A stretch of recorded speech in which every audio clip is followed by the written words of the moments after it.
ஞானானந்தமயம் தேவம் நிர்மலஸ்படிகாகிருதிம் ஆதாரம் சர்வ வித்யானாம் ஹயக்ரீவம் பாஸ்மகே. நமஸ்காரம். புது வசந்தம் டிவி நேயர்களுக்கு அஸ்ட்ரோ கேஎஸ் ஐயங்காரின் பணிவான நமஸ்காரங்கள். வார பலன் 11/3/2024 17/3/2024 வரலாம் உண்டான வாரத்திற்கு என்னென்ன பலன்னு பார்ப்போம். முதல்ல இந்த வாரத்தினுடைய கோல்சாரம் என்ன அப்படின்றத பார்ப்போம். அதற்கு பிறகு இந்த வாரத்தினுடைய விசேஷ நாட்கள் என்னென்ன வருது, அதற்கு பிறகு இந்த வாரத்தில் எந்தெந்த ராசிக்காரர்களுக்கு சந்திராஷ்டம நாட்கள் வருதுன்றதை பார்ப்போம். முதல்ல இந்த வாரத்தினுடைய கோல்சாரம் அப்படின்னு பார்க்கும்பொழுது, இந்த வாரம் காலபுருஷ தத்துவத்தின் முதல் ராசியான மேஷ ராசியில் குரு பகவானும், 6ஆம் இடம்னு சொல்லக்கூடிய கன்னியில் கேதுவும், மகரத்தில் செவ்வாய் உச்சம் பெற்றும், சனி சூரியன் சுக்கிரன் இந்த 3 கிரகங்கள், அதற்கு பிறகு கும்பத்திலையும், அதற்கு பிறகு மீனத்தில் புதனும் ராகுவும் இருக்குது. இந்த வாரத்தில் பார்த்தாலேயானால் 14ஆம் தேதி அன்னைக்கு சூரிய பகவான் கும்பத்திலிருந்து மீனத்துக்கு போகிறார். சௌரமான மாதம், அதாவது பங்குனி மாதம் பிறக்கிறது. இந்த காலகட்டம் மாசியும் பங்குனியும் கூடக்கூடிய காலம். இது காரடையான் நோன்பு அப்படின்னு சொல்லுவாள். மாசியும் பங்குனியும் கூடுறது, இந்த சரடு கட்டுறது அதெல்லாம் சொல்லுவாள். இதை தவிர செவ்வாய் பகவான் மகரத்திலிருந்து கும்பத்துக்கு போகிறார். சூரிய பகவான் கும்பத்திலிருந்து மீனத்துக்கு போகிறார். இந்த வாரத்தில் வரக்கூடிய பெயர்ச்சிகள் அப்படின்னு பார்த்தாலேயானால் இதுதான். சந்திர பகவான் அதிவேகமாக செல்லக்கூடிய கிரகம் அப்படின்றவர் மீன ராசி பூரட்டாதி நட்சத்திரத்திலிருந்து திருவாதிரை நட்சத்திரம் மிதுன ராசி வரலும் போகிறார். இந்த வாரத்தில் நடக்கக்கூடிய மாற்றங்கள், கிரக மாற்றங்கள் இதுதான். இந்த வாரத்தில் வரக்கூடிய விசேஷ நாட்கள் அப்படின்னு பார்த்தாலேயானால் 13ஆம் தேதி, அதாவது 13/3/2024 மாசி மாதத்தின் கடைசி நாள், சதுர்த்தி, சுக்லபட்ச சதுர்த்தி. அதனால் வர சதுர்த்தி அப்படின்னு பேர். இந்த வர சதுர்த்தியில் எனக்கு என்னென்ன வேணுமோ அதை கொடுங்கள்னு பிள்ளையார்கிட்ட கேட்டிங்கன்னா அது எல்லாமே கிடைக்கும். அதனால் வர சதுர்த்தி ரொம்பவும் விசேஷம். விநாயக பெருமானை 9 முறை சுற்றிட்டு வர்றதும், அவருக்கு ஒரு தேங்காய் உடைக்கிறதும், 9 முறை தோப்புகரணம் போட்டுட்டு வர்றதும் நல்ல ஒரு ஏற்றத்தையும் மாற்றத்தையும், நீங்கள் நினைத்த விஷயங்கள் எல்லாத்தையும் அச்சீவ் பண்ணக்கூடிய வாய்ப்புகள் மிகவும் உண்டு. உங்களுடைய ராசிக்கு இதை பொதுவாகவே பார்த்தீங்கன்னா இந்த ராசிக்காரர்கள் எந்த ராசிக்காரர்களாக இருந்தாலும் இந்த வர சதுர்த்தியை கொண்டாடுறது ரொம்பவும் நல்லது. 14ஆம் தேதி பங்குனி மாதம் பிறக்கிறது. மாசி பங்குனி கூடும் நேரம். இது காரடையான் நோன்புன்னு சொல்லுவாள். இதனுடைய விசேஷம் என்ன அப்படின்னா, திருமணமான பெண்களுக்கு அதாவது தாலி பாக்கியம் நல்லபடியாக இருக்கணும் அப்படின்னு சொல்லி இந்த சாவித்திரி கதை சொல்லுவாள். சத்யவான் சாவித்திரி கதை சொல்லுவாள்.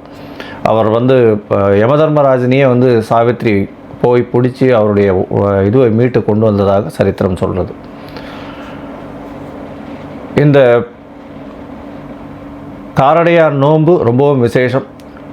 எல்லோரும் அந்த காரடையான் நோன்பு எப்போ கயிறு கட்டிக்கணும், அதாவது இந்த கயிறு கட்டிக்கணும், நோன்பு கயிறு கட்டிக்கணும் அப்படின்றத பக்கத்தில் இருக்கக்கூடிய உங்களுடைய பக்கத்தில் இருக்கக்கூடிய கோவிலில் இருக்கக்கூடிய அர்ச்சகரையோ இல்லை ஜோதிடர்களையோ பார்த்து கேட்டு தெரிஞ்சுட்டு நல்ல ஹோரைகள், சுப ஹோரைகள், அதுவும் வியாழக்கிழமை பிறக்கிறது இந்த வாட்டி சுப ஹோரைகளில் பண்ணிக்கிறது ரொம்பவும் நல்லது.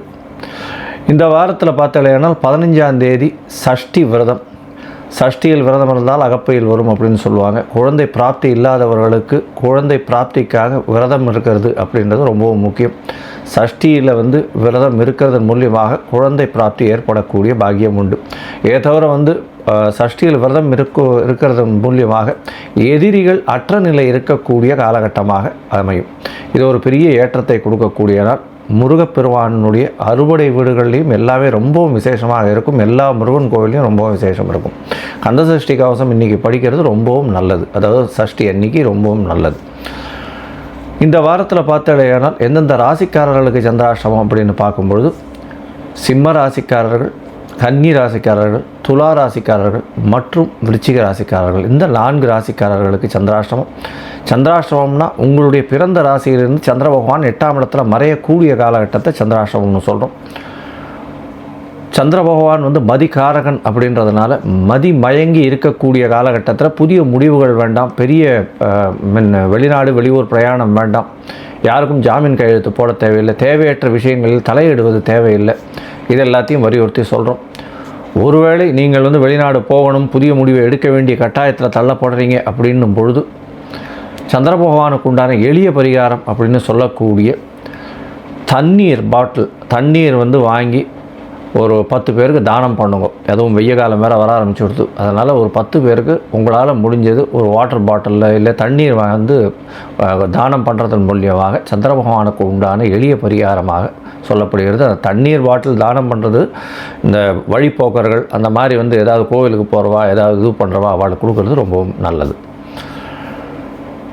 இந்த வாரத்தில் பார்த்தீங்கன்னா மேஷம் முதல் மீனம் வரை எப்படி இருக்குது அப்படின்றத பார்க்கலாம். அதற்கு முன்னாடி என்னுடைய மொபைல் நம்பர் ஸ்க்ராலிங்கில் இருக்கும். உங்களுக்கு அஸ்ட்ராலாஜிக்கல் கன்சல்ட் தேவைப்பட்டதுன்னா எனக்கு ஃபோன் பண்ணுங்க. உங்களுடைய date, time, place of birth, உங்களுடைய நேமு, பேரண்ட்ஸ் நேம் அனுப்பிச்சேலையானால் என்னுடைய சார்ஜஸ் என்ன, கட்டணங்கள் என்ன அப்படின்றத போடுறேன். உங்களுடைய ராசியையும் லக்னத்தையும் கணித்து அதற்கு உண்டான சந்தி இருக்கா அப்படின்றத பார்த்து, பாத சந்தி, லக்ன சந்தி, அதை தவிர ஒரு ராசியிலையும் ஒரு நட்சத்திர சந்தி வருதா அப்படின்றதையும் பார்த்து, உங்களுக்கு உண்டான தசாபுக்தி அந்தரம் சூக்ஷ்மம் என்ன அப்படின்றதையும் பார்த்து, இன்றைய கோல்சார பிரகாரம் எப்படி இருக்குது அப்படின்றதையும் பார்த்து, உங்களுக்கு உண்டான எளிய பரிகாரங்கள் உங்களுடைய பிரச்சனைக்கு தீர்வுகளாக நான் என்னால் முடிஞ்சது சொல்கிறேன்.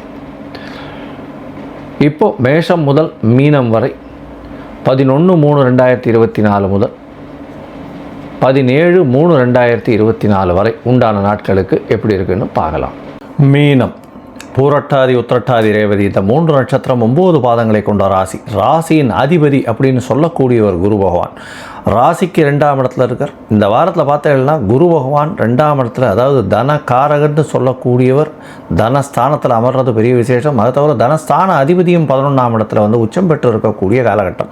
11/3/2024 17/3/2024 வரலும் உண்டான வாரத்தில் உங்களுடைய ராசிக்கு 11ஆம் இடத்தில் இருக்கக்கூடிய செவ்வாய் பகவான் 14ஆம் தேதி, அதாவது பங்குனி மாதம் பிறக்கும் பொழுது உங்களுடைய ராசிக்கு 11ஆம் இடத்தில் இருக்கக்கூடிய செவ்வாய் பகவான் 12ஆம் இடத்துக்கு வர்றதும், அதை தவிர சூரிய பகவான் உங்களுடைய ராசியிலே வர்றதும் பெரிய ஏற்றம். 6ஆம் அதிபதி உங்களுடைய ராசியிலே வரார். இதன் மூலியமாக புதிய வேலை கிடைக்கக்கூடிய பாக்கியம் உண்டு. அரசியல் பிரமுகர்கள், அரசியல் செல்வாக்கு மிகுந்தவர்கள் நல்ல ஒரு ஏற்றம் கிடைக்கக்கூடிய காலகட்டமாக இருக்கும். பணவரவிற்கு பஞ்சம் இருக்காது. ஏன்னா 2ஆம் இடத்திலே குரு பகவான் இருக்கிறது பெரிய ஏற்றத்தை கொடுக்கக்கூடிய காலகட்டமாக இருக்கும். சமசப்தமத்தில் கேது பகவான் இருக்கிறதன் மூலியமாக எதிராளிகளை அதிகமாக நம்ப வேண்டாம் அப்படின்றத சொல்கிறோம். உங்களுடைய ராசியில் சப்தமாதிபதி உங்களுடைய ராசியிலேயே நீச்சம் பெற்று போகிறதுனால இந்த வாரத்தில் பார்த்தேன்னா எதிராளிகள் என்ன ஒரு ஏமாற்றத்தை உங்களுக்கு கொடுக்க போகிறோம்னு நினச்சாலும் அதில் நீங்கள் வெற்றி பெறக்கூடிய காலகட்டமாக இருக்கும். உங்களுக்கு 7 சனி ஆரம்பிச்சிடுத்து. அதனால் 12ஆம் இடத்துல இருக்கக்கூடிய சனி பகவான் சுக்கிர பகவானோட சேர்ந்து இருக்கக்கூடிய காலகட்டம். செவ்வாய் பகவானும் 14ஆம் தேதி அன்றைக்கி வந்துடுறார்.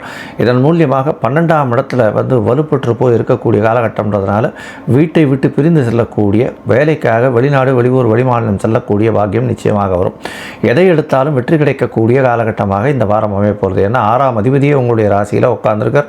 நட்பு வீடு அப்படின்றதுனால நல்ல ஒரு ஏற்றம் கிடைக்கக்கூடிய காலகட்டமாக இந்த வாரம் அமைய போகிறது. இந்த வாரத்தில் பார்த்தோம்னா அதிவேகமாக செல்லக்கூடிய கிரகமான சந்திர பகவான் உங்களுடைய ராசியிலே இந்த வாரத்தை ஆரம்பிக்கிறார். 12ஆம் தேதி 1:30 மணி வரலும் உங்களுடைய ராசியில் இருக்கார். அதாவது 11ஆம் தேதி ஆரம்பித்து 12ஆம் தேதி மத்தியானம் ஒரு 1:30 மணி வரலும் உங்களுடைய ராசியிலே இருக்கார். இந்த காலகட்டத்தில் பார்த்தோம்னா உங்களுடைய ராசியில் புதன் ராகுவோடு சேர்ந்து சந்திர பகவான் இருக்கார். இதன் மூலியமாக என்ன அப்படின்னா உங்களுக்கு புதிய பதவி, புகழ், அந்தஸ்து, கௌரவம் வரக்கூடிய காலகட்டமாக இருக்கும். குழந்தைகள் மூலியமாக நல்ல ஒரு ஏற்றம் கிடைக்கக்கூடிய காலகட்டமாக இந்த வாரம் அமையிறது. உங்களுடைய ராசிக்கு 2ஆம் இடத்துல சந்திர பகவான் போகிறார். குரு சந்திர யோகம் அமையிறது. குரு சந்திர யோகம் அமையிறது பெரிய ஏற்றம். ஏன்னா 5ஆம் அதிபதி 2ஆம் இடத்துல உட்கார்றதுனால குழந்தைகள் மூலியமாக பணவரவு அதிகமாக இருக்கும். உங்களுடைய பதவி, புகழ் உயர்ந்து அதன் மூலியமாக உங்களுக்கு ப்ரமோஷன் கிடைச்சி வேலையில் ஒரு நல்ல ஏற்றம் கிடைக்கக்கூடிய காலகட்டமாக இருக்குது. புதிய கடன் வாங்கக்கூடிய காலகட்டமாக இந்த வாரம் அமையிறது. உங்களுடைய ராசிக்கு 3ஆம் இடத்துல சந்திர பகவான் உச்சம் பெற்று போகக்கூடிய காலகட்டம். அதாவது 15ஆம் தேதி கார்த்தாலிருந்து 2:30 மணியிலிருந்து 17ஆம் தேதி காலை ஒரு 9 மணி வரலும் இருக்கக்கூடிய காலகட்டத்தில் சந்திர பகவான் உச்சம் பெற்று போயிருக்கக்கூடிய காலகட்டம். இதன் மூலியமாக பார்த்தேனால் சந்திர பகவான் உங்களுக்கு ஒரு பெரிய ஏற்றத்தை கொடுக்கக்கூடியதாக இருப்பார். ஏன்னா 3ஆம் அதிபதியும் 8ஆம் அதிபதியும் 12ஆம் இடத்துல மறைந்து இருக்கக்கூடிய காலகட்டமாக இருக்கிறதுனாலையும் 3ஆம் இடத்துல உச்சம் பெற்ற சந்திர பகவான் இருக்கிறதுனாலையும் 5/11 சந்திர பகவான் இருக்கிறதுனாலையும் நீங்கள் எடுக்கக்கூடிய முயற்சிகள் அனைத்தும் வெற்றியடையும். குழந்தைகள் படிப்புக்கு எடுக்கக்கூடிய முயற்சிகள் எல்லாமே வெற்றியடையக்கூடிய வாய்ப்புகள் உண்டு. உடல் நலத்தில் நல்ல ஏற்றம் இருக்கக்கூடிய இருக்கக்கூடிய வாய்ப்புகள் உண்டு. உங்களுடைய நாலேஜ் திங்கிங்லாம் ரொம்ப அதிகமாக இருக்கக்கூடிய காலகட்டமாக இருக்கும். உங்களுடைய ராசிக்கு 4ஆம் இடத்துல சந்திர பகவான் போகிறார். 4ஆம் இடத்தில் சந்திர பகவான் 17ஆம் தேதி காத்தால் ஒரு 9:30 மணியிலிருந்து 19ஆம் தேதி அது சாயந்தரம் ஒரு 5:30 மணி வரலாம் இருக்கார். இந்த காலகட்டத்தில் 4ஆம் இடத்தில் இருக்கக்கூடிய சந்திர பகவான் உங்களுடைய தாயின் உடல்நிலையில் நல்ல ஒரு ஏற்றத்தை கொடுப்பார். பொதுவாக பார்த்தீங்கன்னா இந்த வாரம் மீன ராசிக்காரர்களுக்கு நல்ல ஒரு ஏற்றமான வாரம். உடல் நலத்தில் நல்ல ஒரு ஏற்றம் இருக்கும். இருந்தாலும் பார்ட்னர்ஷிப் பிஸ்னஸில் கொஞ்சம் ஜாகிரதையாக இருக்கிறது நல்லது. இன்வெஸ்ட்மெண்ட்டை கொஞ்சம் அதிகமாக போட வேண்டாம்னு தான் சொல்கிறோம். ஏன்னா உங்களுக்கு தேவையற்ற செலவுகள் கொஞ்சம் அதிகமாக வரக்கூடிய வாய்ப்புகள் நிச்சயமாக உண்டு. இந்த வாரம் பார்த்தீங்கன்னா அருகில் இருக்கக்கூடிய நாமக்கல் ஆஞ்சநேயர் கோவிலுக்கு போயிட்டு வர்றதும், அங்கே ஒரு வெண்ணக்காப்பு சாத்திட்டு வர்றதும், அங்கே உங்களால் முடிஞ்ச அதாவது மஞ்சள் ஆடை தானமாக கொடுத்துட்டு வர்றதன் மூலியமாக உங்களுக்கு வரக்கூடிய பிரச்சனைகளும் வந்த பிரச்சனைகளும் கண்டிப்பாக தீரும் அப்படின்றத நிச்சயமாக சொல்கிறேன்.